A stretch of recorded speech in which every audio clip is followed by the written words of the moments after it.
Python different modules. So let us discuss on it.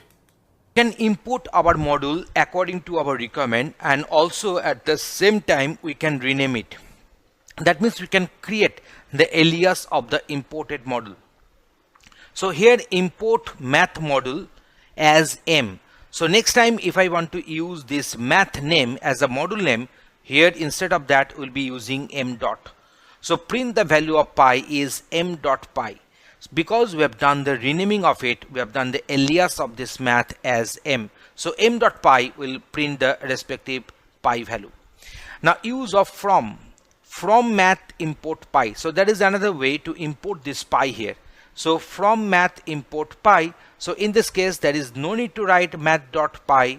Here you can use directly this pi here in our respective print statement. So if I execute the code, we are getting the output like this one. Next one is import all names from the standard module math. In that case we can go for from math import star.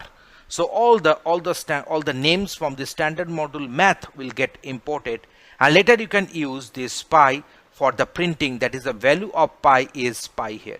So in this way, in this particular demonstration we have shown you that how to import modules and how to use from and how to use this renaming operation while importing our modules. Thanks for watching this video.